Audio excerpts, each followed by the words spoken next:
Hello everyone and welcome to my Dragon Ball Super episode 85 review. The title of this episode is The Universes Begin to Make Their Moves, Their Individual Motives. Gohan leaves to recruit Piccolo while Goku prepares to head to the lookout. He encounters Majin Buu and Mr. Satan training. Goku discovers that Buu has lost weight and has gotten much slimmer in appearance. The two spar together. Buu defeats Goku by overwhelming him with Ki Blast and knocking him out of the fighting stage. Meanwhile, the Supreme Kai of Universe 11 gathers all of the Supreme Kais involved in the tournament except for Universe 7's, who got excluded due to Goku's involvement with the creation of the tournament. Then Champa gathers all the gods of destruction involved in the tournament except Beerus after finding out about the Supreme Kai's meeting and discuss about Goku.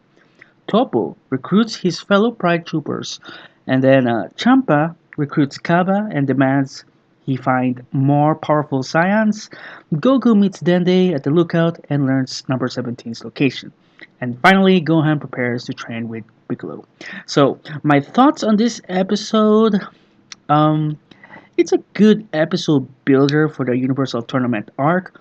A lot of stuff had been going on in this episode.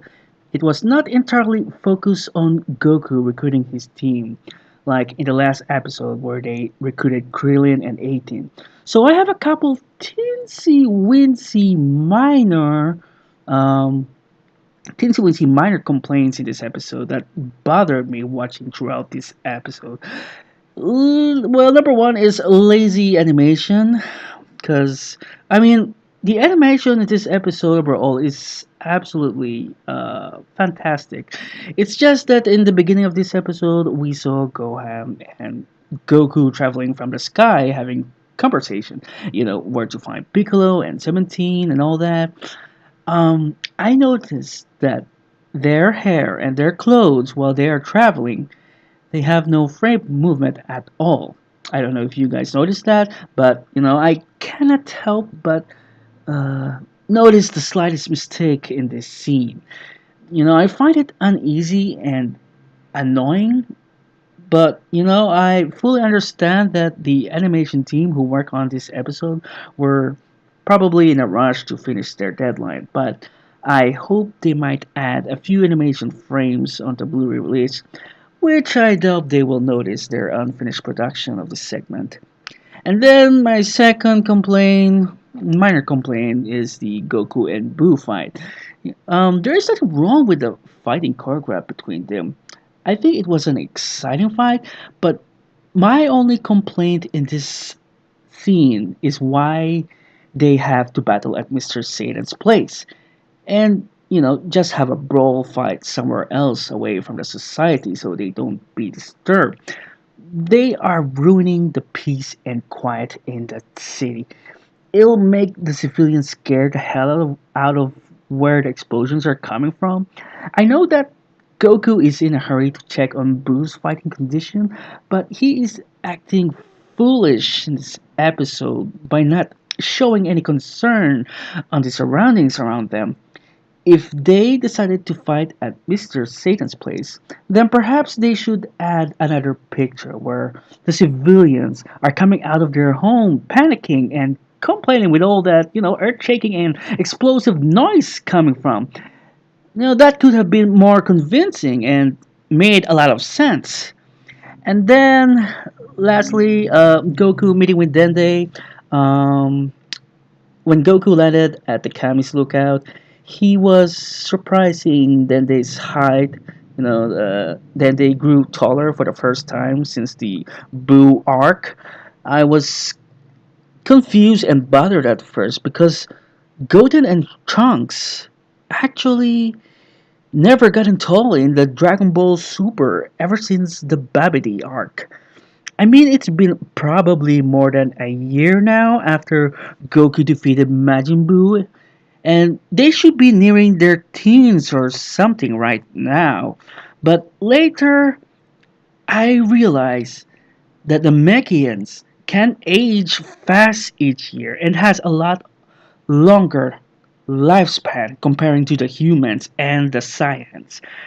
Like, for example, in Piccolo's case, he was somewhere, I believe, 8 years old facing Raditz in the Saiyan arc. However, his physical appearance looks like he's in his mid 20s.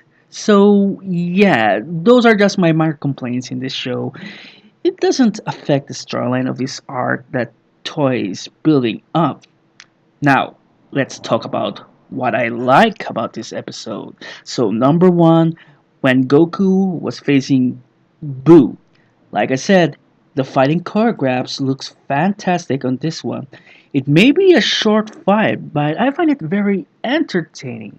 You know, when Boo outsmarted Goku was a very clever move. My only gripe was Goku does not show concern, about the people in that area. And then number two, interaction with the Kaioshin from different universe and what's their specialty. We find out that Universe 2 are more muscle builders. Universe 3 claiming that their fighters are more clever and intellectual beings that they will definitely win the tournament. And finally, Universe 11, which is Topo's universe, stated that they have the strongest warriors of all 8 universes that are gonna compete in the Power tournament. I'm glad they brought this up, and I'm hoping that we get more information on the other universes fighters that we haven't heard about their specialties and capabilities, and more importantly, their background story. Also, the interaction with the gods of destruction. Some of them hated Goku because he was disrespectful and has this bad mannered attitude on Zeno during the exhibition match. But this Hellis from Universe 2 shows a little interest of Goku and must have find him attractive, so to speak. And finally, I like the Pride Troopers universe concept. It has a huge influence of Super Sentai meeting Star Trek. The interaction with Topo and the General in the high class standard bar, night bar, I believe, where Topo was wearing a formal suit, um, which I find it weird and ridicule that he's wearing the same suit as the Earth's Universe 7. Um, I think Toy must be lazy to come up a unique suit design, a business suit something. Anyways, we see Topo sitting on the bar, looking at the window, recalling his last fight against Goku. It seems that Topo is anxiously worried about Universe 7's potential winning the tournament, and the Pride Troopers might possibly lose. Then Casserole, who looks like this half mechanical mercenary, sat beside him and shows concern why he looks troubled after meeting Zeno. And then this Dispo character, who has a similarity look as Beerus. I know everyone noticed that when Dispo opened his mouth, he has a tooth of a rabbit, but when he looks aggressive, he shows his complete teeth. I am not really bothered about it at all. It was an interesting insight on the Universe 11 universe, um, where they duke out on a ginormous octopus monster with razor sharp teeth called Drakian, which looks very identical to the Final Fantasy game Marlboro. And its boss or its master physical appearance reminds me of Dr. Willow's Cyberman in Dragon Ball Z second movie entitled The World's Strongest. And finally, their interaction in the space, yeah, in the spaceship. Well, I find it very compelling how they are very serious and concerned in the upcoming tournament, and they need to recruit Jiren, who is to be introduced in the next episode. So overall, the next episode will be more exciting because we are going to see the return of 17. We might get to see Jiren's power as well, and we're going to witness the rest of the Pride Troopers doing their training, and hopefully, other fighters from other universes as well. I also like how the direction of the story is going, but the pace in this episode is a bit too fast that you have to like rewatch the whole episode again, to understand what's really going on. I have a feeling that Toy is trying to stretch and build up this arc, just as how they did with the Z Fighters preparing their days before the Cell games began. And it is going to be a much longer arc. Dragon Ball Super is definitely going to reach over 100 episodes. Yes, 100 episodes. So there you have it, guys. If you like my thoughts on this episode, then hit the like button. Be sure to subscribe if you want to hear more reviews on the Dragon Ball Super series.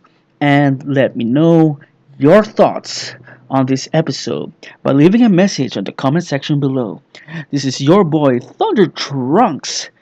Have a good one.